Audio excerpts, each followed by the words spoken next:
I didn't think twice when my best friend Tom asked me for a favor.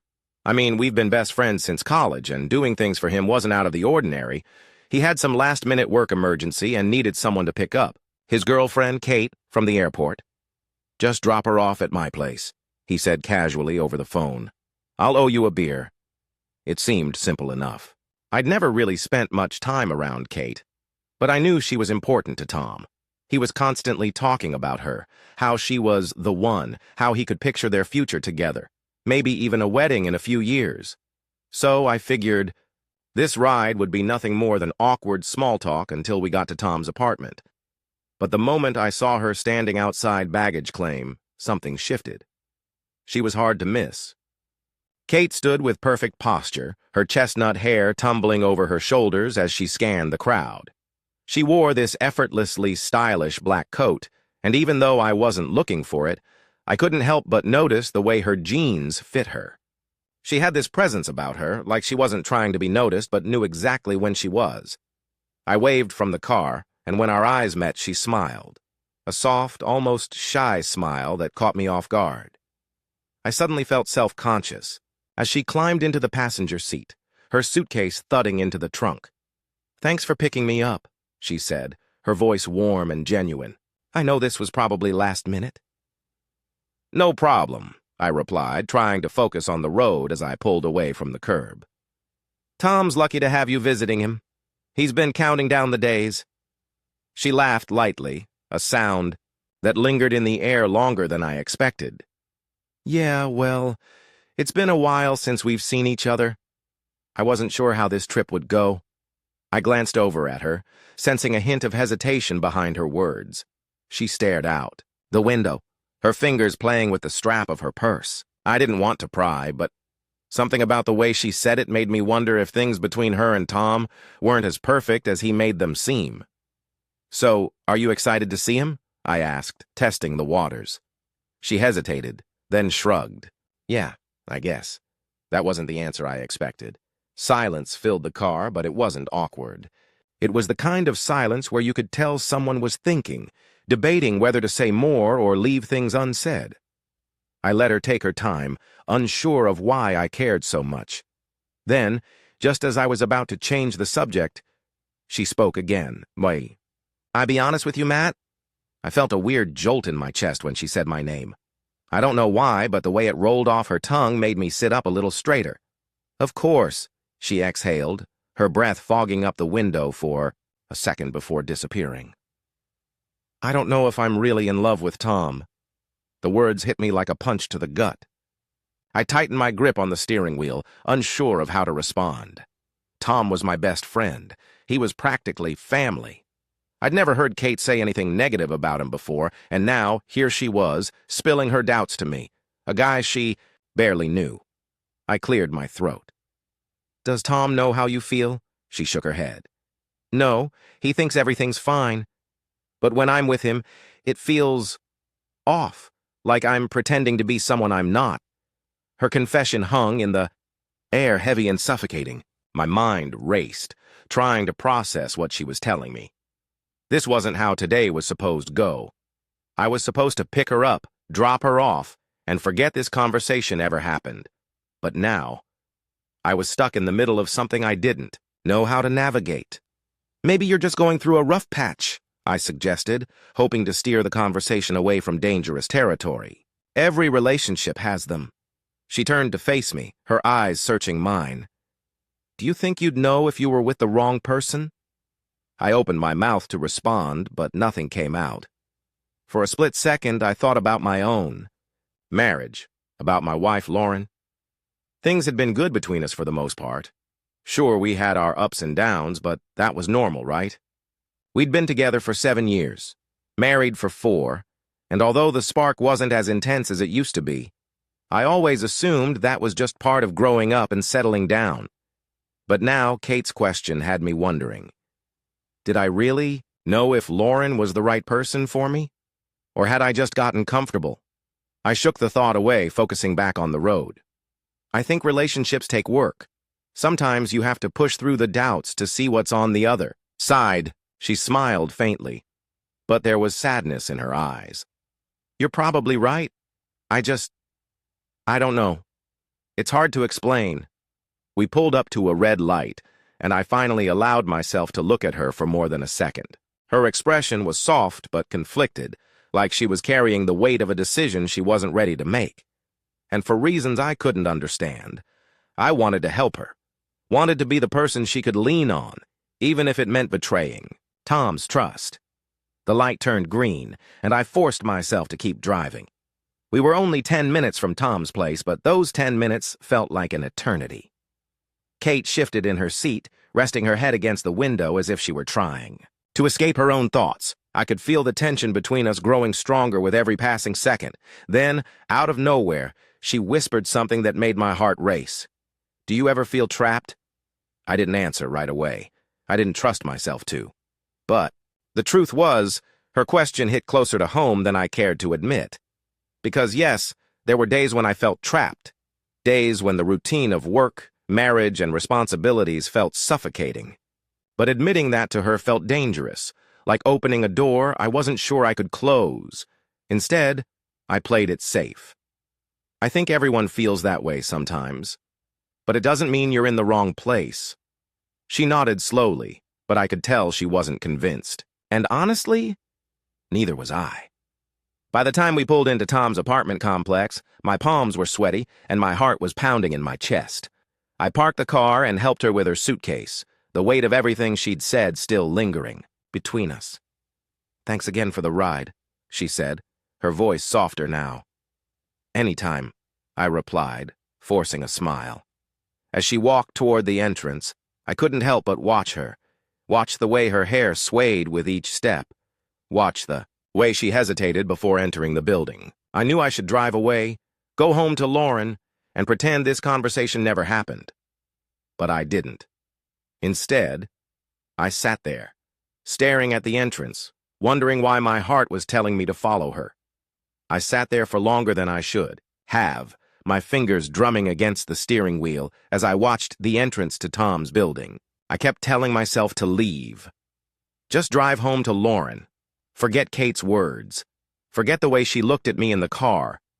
But the harder I tried to shake it off, the more it gripped me. What the hell was wrong with me? Tom was my best friend. I was married. This was wrong, and I knew it. But knowing it didn't make the temptation disappear. I finally pulled out of the parking lot, but my mind stayed behind. The drive home was a blur of streetlights and traffic, and by the time I pulled into my driveway, the knot in my stomach had only tightened. The porch light was on, casting a warm glow over our front yard, but it didn't feel like home in that moment. When I walked inside, the smell of Lauren's cooking hit me. Garlic, rosemary, something hearty simmering on the stove. She poked her head out from the kitchen, her hair tied up in a messy bun, and smiled. "Hey, you're back earlier than I thought." I forced a smile and kicked off my shoes. "Yeah, traffic wasn't bad." She walked over, wiping her hands on a kitchen towel, and kissed me on the cheek. "Dinner's almost ready. You hungry?" "Starving," I lied. My stomach was in knots, and the last thing I wanted was food.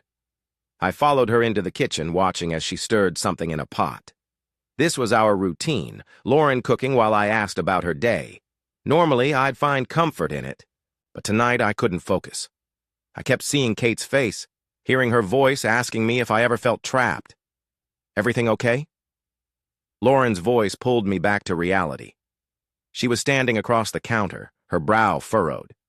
"Yeah, just tired," I said quickly. "It's been a long day." She accepted my answer without question and went back to cooking. That's the thing about Lauren. She trusted me. She never pressed too hard, never doubted me. And that trust only made the guilt worse. After dinner, I took a shower, hoping the hot water would wash away the thoughts swirling in my head. But when I closed my eyes, all I could see was Kate sitting next to me in the car, her voice echoing in my ears. "I don't know if I'm really in love with Tom." I leaned my head against the shower wall, the water pounding against my back. This wasn't supposed to happen. I wasn't supposed to feel anything for Kate. But the truth was, I did. And that scared me more than anything. When I climbed into bed next to Lauren that night, I couldn't sleep. I stared at the ceiling, wondering how the hell I'd let this happen. The next morning, I woke up early and left for work before Lauren even got out of bed. I needed space. Time to think without her looking at me like she could sense something was off. But work didn't help. I couldn't focus on emails or meetings. My mind kept drifting back to Kate. Was she thinking about me, too? Or had she already forgotten everything she said in the car? By lunchtime, I couldn't take it anymore. I pulled out my phone and scrolled through my contacts until I found her name. My thumb hovered over the call button for a second before I chickened out and set the phone down. What was I doing? Calling. Her would only make things worse. But then, like fate had a cruel sense of humor, my phone buzzed. It was a text from Kate. Kate. Hey, thanks again for the ride yesterday. Can we talk? My heart raced as I stared at the message. Part of me wanted to ignore it, delete it, and pretend it never happened. But another part of me, the part I wasn't proud of, wanted to see her again. I told myself it was innocent. She just needed someone to talk to, and I was being a good friend. But deep down, I knew that wasn't the full truth. I typed out a response before I could overthink it. Me. Sure. When? Her reply came almost instantly. Kate. I'm free this afternoon. Tom's at work. I swallowed hard, my pulse thudding in my ears. This was a bad idea. I knew it was a bad idea. But my fingers had a mind of their own. Me. I can come by around 2. When? I pulled into the parking lot of Tom's apartment complex. My hands were trembling. I sat there for a few minutes, trying to convince myself to leave, but my legs wouldn't move. The door to the building opened, and Kate stepped outside. Her eyes scanning the lot until they landed on me. She smiled softly and waved me over. I took a deep breath and got out of the car. Hey, she said as I approached. Hey.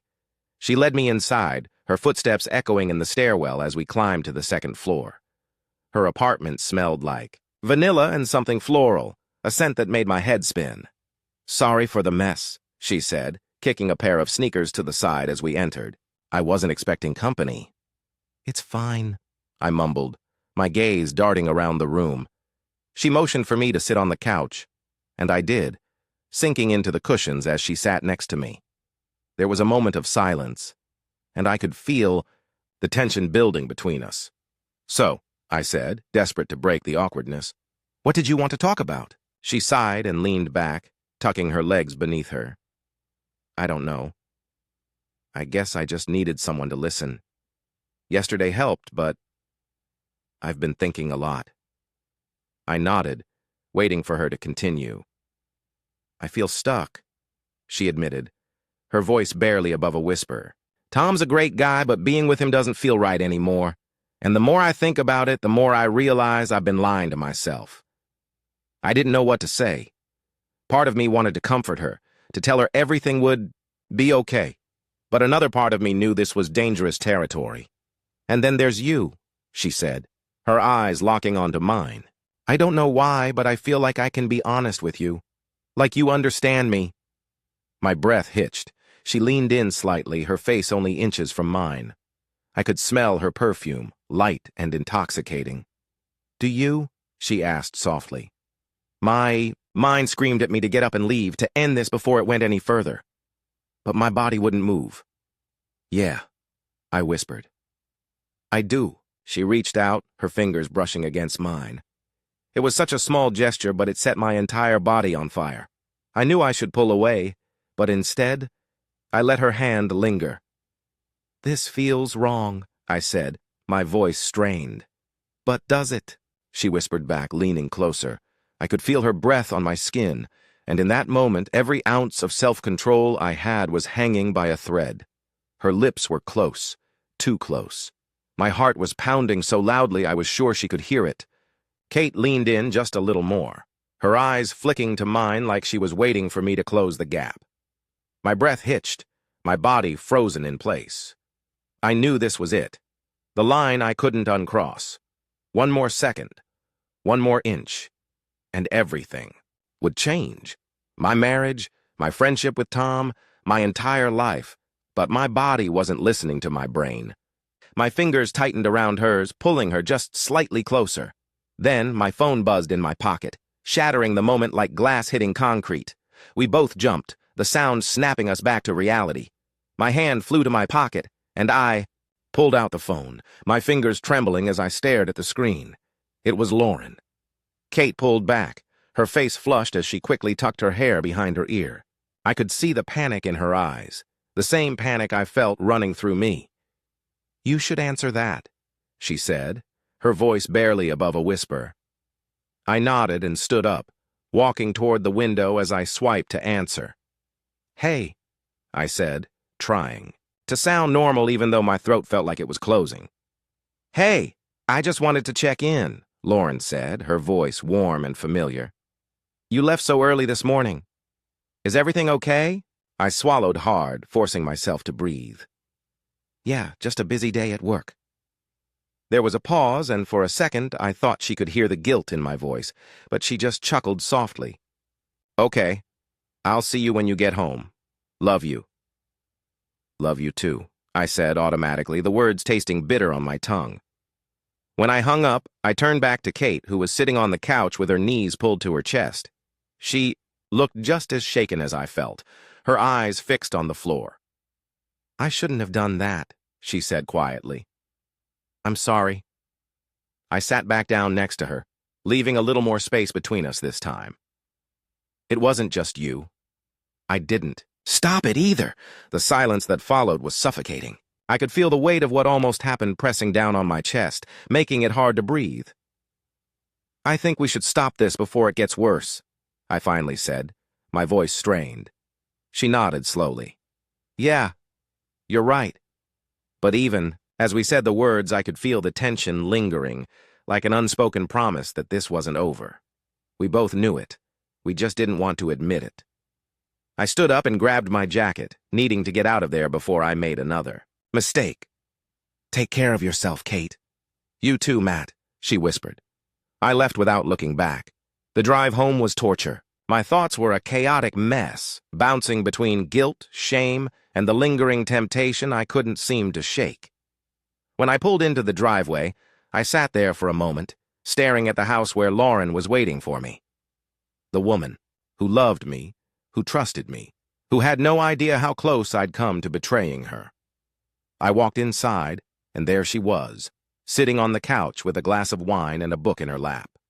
She looked up and smiled, the sight of her so familiar and comforting that it made my chest ache. "Hey," she said, setting the book aside. "You're home earlier than I expected." I forced a smile and leaned down to kiss her forehead. "Yeah, figured I'd call it a day." She patted the spot next to her on the couch, and I sat down, trying to focus on the warmth of her presence instead of the ghost of Kate's touch still lingering on my skin. "How was your day?" she asked. "Busy," I lied. She nodded and rested her head on my shoulder, completely unaware of the storm raging inside me. I wrapped my arm around her, holding her a little tighter than usual, like I was trying to convince myself that this was where I belonged. But even as I held her, I couldn't stop thinking about Kate. The next few days were torture. I avoided Tom's calls, afraid that hearing his voice would send me spiraling. I ignored Kate's texts too, though there were only two. "Kate, I'm sorry for everything." "Kate, I miss talking to you." I wanted to respond. I wanted to tell her that I missed talking to her too. But I didn't. I couldn't. Instead, I threw myself into work, trying to distract myself from the mess I'd created. But no matter how busy I kept myself, the guilt followed me like a shadow. One night, about a week after the almost kiss, I came home to find Lauren sitting at the kitchen table with her laptop open. She looked up when I walked in, her expression unreadable. "Hey," I said, setting my keys on the counter. "Hey," she replied, her voice quieter than usual. Something was off. I could feel it in the air. "What's wrong?" I asked, my stomach twisting into knots. She closed her laptop and folded her hands on the table. "I ran into Tom today." My blood turned to ice. "Oh, yeah," she said, her eyes narrowing slightly. "He mentioned that you picked up Kate from the airport last week." I felt like the floor was about to give out beneath me. Yeah, he asked me to. Lauren nodded slowly, her gaze never leaving mine. Did anything happen? My heart was pounding so hard I thought it might explode. She knew, or at least she suspected, and in that moment, I had a choice. Lie to her and hope she believed me, or tell the truth and risk everything. I sat down across from her, my hands trembling, the silence stretching painfully between us. I took a breath, ready to confess, ready to spill everything about how close I'd come to betraying her. But just as the words were forming on my lips, Lauren leaned forward and spoke, her voice barely above a whisper. Something happened, she said, her fingers gripping the edge of the table. The words knocked the breath out of me. My heart lurched in my chest, and for a moment, I was sure she was about to say she knew everything. But then she continued, her gaze dropping to the table like she couldn't look at me. Tom and Kate, she said softly. They broke up. I blinked, struggling to process what she'd just said. What? She nodded, biting her bottom lip as if she were holding back tears. Tom came by today. He's a mess. Apparently, Kate ended things last night. I felt like I'd been hit by a freight train. The room spun, and I gripped the edge of the chair to steady myself. Kate had broken up with Tom? Lauren let out a shaky breath, her eyes finally meeting mine. I thought maybe you knew. Maybe she said something when you picked her up from the airport, did she? The air felt thick, suffocating. I could hear the blood rushing in my ears, and my mind was racing, trying to piece everything together. What was Kate thinking? Had she been planning to break up with Tom that whole time? And more importantly, had I played a role in her decision? My voice cracked, and I cleared my throat, forcing myself to sound normal. She seemed off, but I didn't know it was this serious. Lauren narrowed her eyes slightly, like she was trying to read between the lines. What did she say to you? I hesitated, the weight of the truth pressing down on me. If I told Lauren what Kate had confessed in the car, that she wasn't really in love with Tom and felt trapped, it would only raise more questions. Questions I wasn't ready to answer. She just mentioned that things weren't perfect between them, I said carefully. I figured it was just normal relationship stuff. Lauren sighed, leaning back in her chair. Apparently not. Tom said she told him she'd been feeling this way for months, that she couldn't pretend anymore. My stomach twisted into knots. Months. Had she been thinking about ending things even before that car ride? Or was it something I said, or didn't, say, that had pushed her to finally go through with it? I feel so bad for him, Lauren continued, wiping at her eyes. He really thought she was the one. Guilt clawed at my chest, suffocating me. I should have told her the truth right then and there. I should have told her about Kate's confession, about how close I'd come to betraying her, but instead, I stayed silent, hoping that burying the truth would make it go away. I'm sorry Tom's going through that, I said, my voice hollow. He doesn't deserve it. No, he doesn't, Lauren agreed, her eyes softening as she looked at me. But neither do you. My breath hitched. What do you mean? She smiled faintly, reaching across the table to take my hand. I know how close you and Tom are. I know this is probably hard for you too, seeing him hurt like this.